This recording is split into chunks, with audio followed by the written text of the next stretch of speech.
Understanding how a sonar operates will help you make sense of the information it provides, as well as applying it correctly to your desired style of fishing. In this video, we will cover everything you need to know. This is how it works. The sonar sends a pulse of ultrasound in the shape of a cone that travels down the water column. Any objects that are in the path will reflect some of the sound back towards the sonar, and the rest of the ultrasound will continue towards the bottom. The bottom will then reflect the rest of it. The sonar receives these reflections and calculates how long it took for the sound to return. Based on this, it is able to accurately tell you how deep is the water, as well as any fish that pass through the cone. Depending on the model, deeper sonars send between 10 to 15 pulses of ultrasound per second. Because of this, you are able to see a live feed of what is happening in your sonar cone. In this recording, you can see how a lure placed under the sonar moves up and down in real time. Fish that enter the sonar cone are also displayed immediately.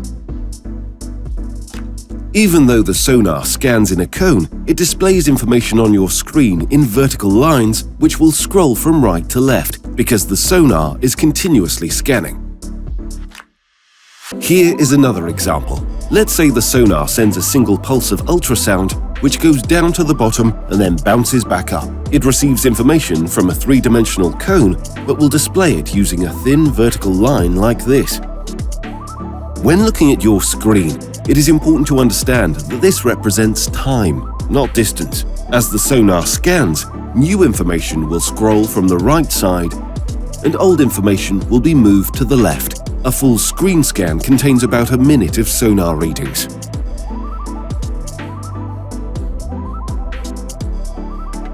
Most sonar models have a selection of beam angles. Wide beams are good for finding fish quickly because they cover a large area. They provide a less detailed image and are less accurate in finding bottom features.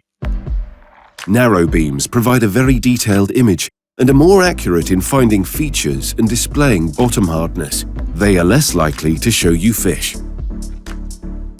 When you see fish on your screen, keep in mind that they are likely not directly under the sonar, but somewhere within the cone.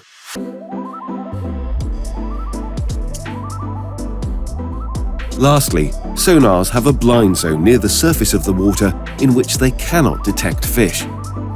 Wide beams have larger blind zones. Narrow beams have smaller ones. You can identify the blind zone by this blue line that you will see at the top of your sonar readings. So, if you see a fish swim directly under the sonar and it doesn't show you anything, it means it was in the blind zone.